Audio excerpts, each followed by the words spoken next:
How you guys doing? It's Wacko Bob here, and I'm here to talk about the resignation of Jeff Jarrett.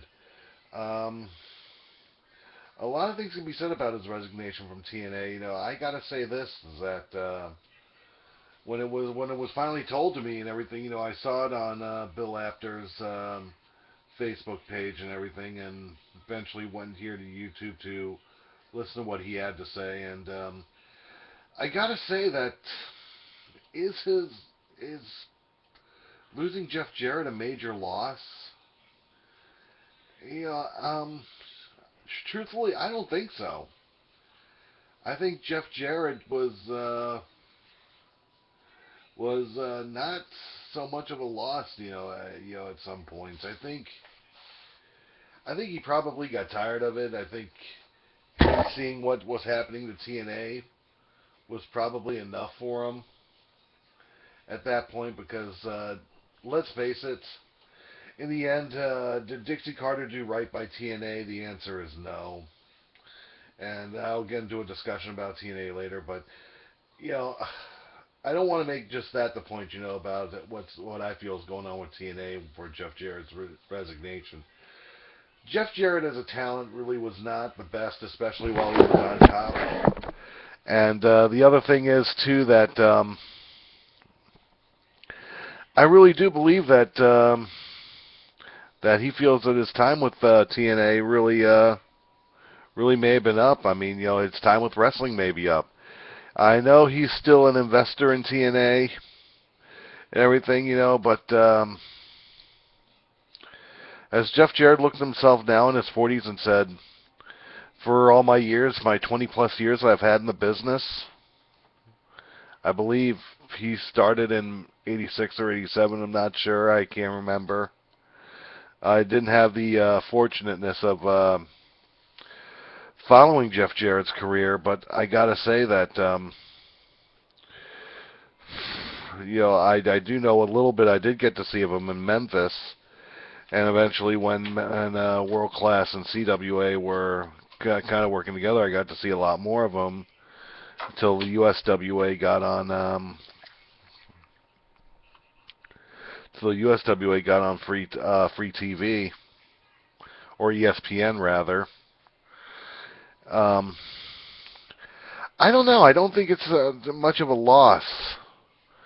As much as others do. I mean, I follow, like I said, I did follow his career, especially when he got into the World Wrestling Federation, and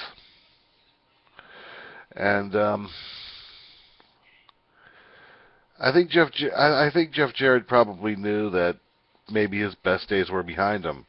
And believe me, for a guy in his 40s, he's in much better shape than a lot of wrestlers are in their 20s, really.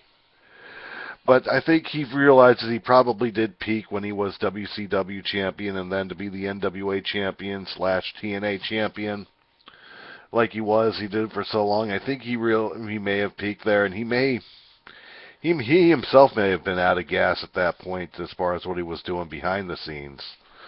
So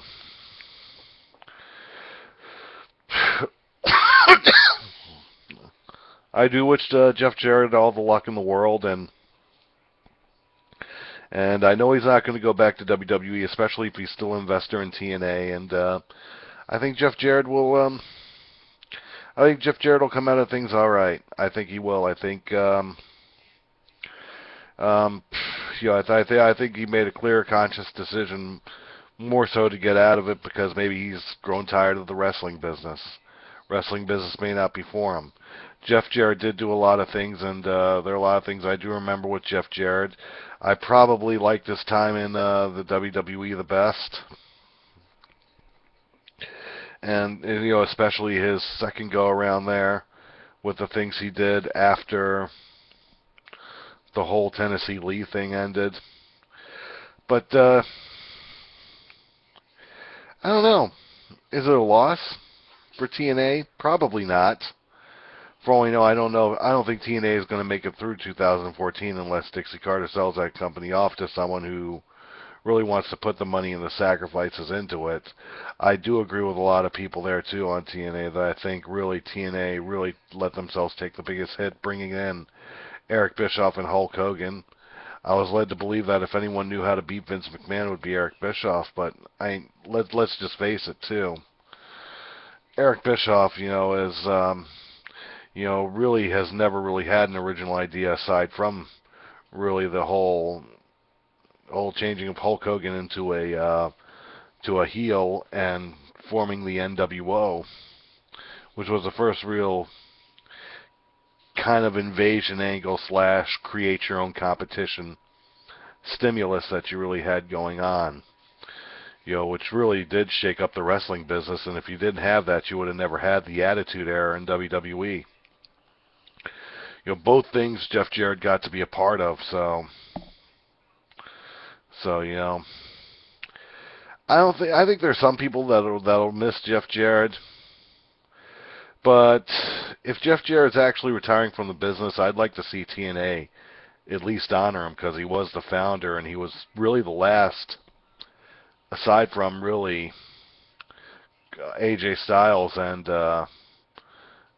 James Storm, were one of the originals of TNA when they first started on pay-per-view in a little thing they called the Asylum. Jeff Jarrett, I wish you all the luck in the world. I wish you luck in your marriage too, Karen Jarrett, and I hope things do work out for you. Because I think anyone would know there is life after wrestling. I was never a wrestler. I did the wrestling show, The Dark Match, for a few years, and I moved on from that to doing what I do now on radio, and we won't get into that, but yeah, there is life after wrestling, and Jeff Jarrett, I think you're going to do fine.